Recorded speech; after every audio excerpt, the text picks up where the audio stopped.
If you've ever stood in a long airport line clutching that tiny booklet, like it's the last piece of identity you have, you've probably wondered at least once, who even invented this thing?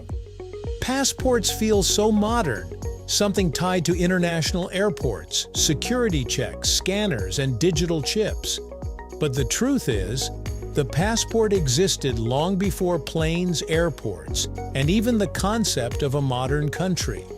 Its story stretches back thousands of years into ancient kingdoms and empires where travel wasn't just a matter of booking a flight. It was something that required official permission, trust, and sometimes even personal protection.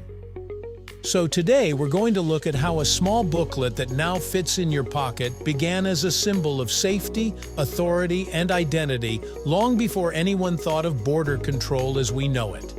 Right here, on History of Simple Things.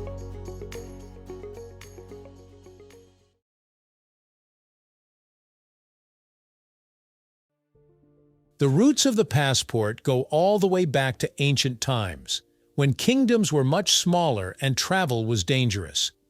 One of the earliest known examples comes from around 450 BCE.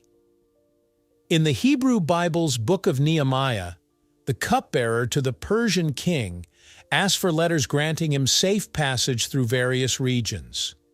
These weren't passports in the booklet form we know today, but they served the same purpose: a written guarantee that the traveler had the ruler's permission and protection. In those days, travel meant crossing territories controlled by different rulers, and without some kind of official document, you could easily be mistaken for a spy or a threat. So people relied on these letters to show they weren't up to anything suspicious. It's fascinating because it shows that even thousands of years ago, identity and movement already needed paperwork that basically said, please don't attack this person, they're with us. Fast forward to medieval Europe, where the idea of safe conduct became even more widespread. Kings and nobles issued official papers to travelers, merchants, and diplomats to help them pass through unfamiliar lands. These letters usually described the traveler, mentioned their purpose, and included the authority's seal as proof of authenticity. Imagine traveling from city to city in a world where everything was a patchwork of rival states, languages, and laws. These letters could be the difference between being welcomed or being stopped at a gate by armed guards who had no idea who you were. During this time, travel documents were less about proving identity and more about proving sponsorship. The mindset wasn't, who are you, but who vouches for you. As long as someone powerful endorsed you, you were good to go. And in many ways, this principle shaped the earliest form of what would eventually become the passport. It wasn't until the 19th century that passports started to resemble something more standardized. Countries began to create systems for identifying their citizens, and travel slowly became more organized thanks to improvements in transportation. But here's the surprising part. Many European countries actually stopped using passports for a while. Travel within Europe became so common that borders were more open than you'd expect, and paperwork wasn't always required. People could travel with minimal restrictions, especially as trains made movement faster and more predictable. This passport-free period didn't last, though.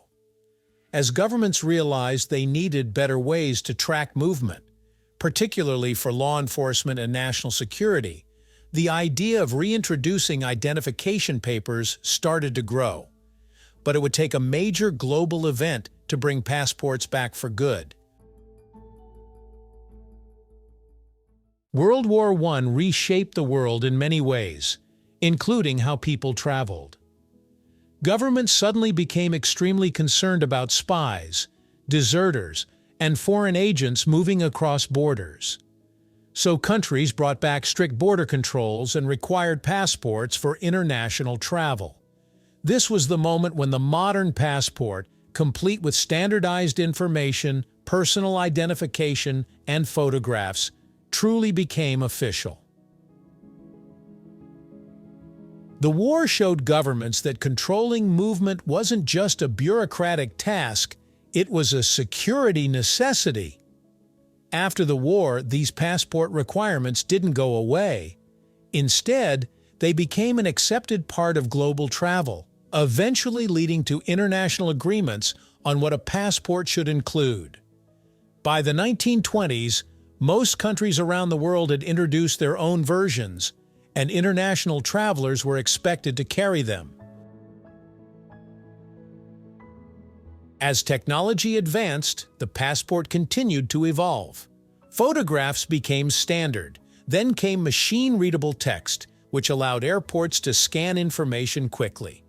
And today, many passports contain digital chips storing biometric data like fingerprints or facial features, all to ensure that the document is secure and belongs to the person carrying it.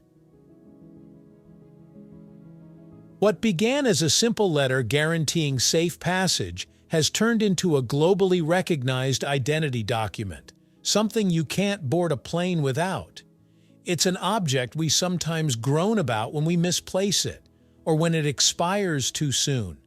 But it's also a fascinating symbol of how much the world has changed.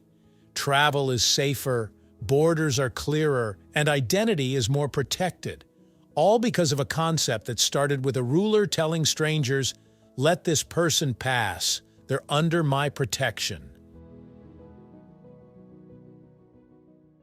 So the next time you're flipping through your passport pages, looking at colorful stamps, or wondering if you'll need to renew it soon, remember that you're holding the modern descendant of an ancient idea.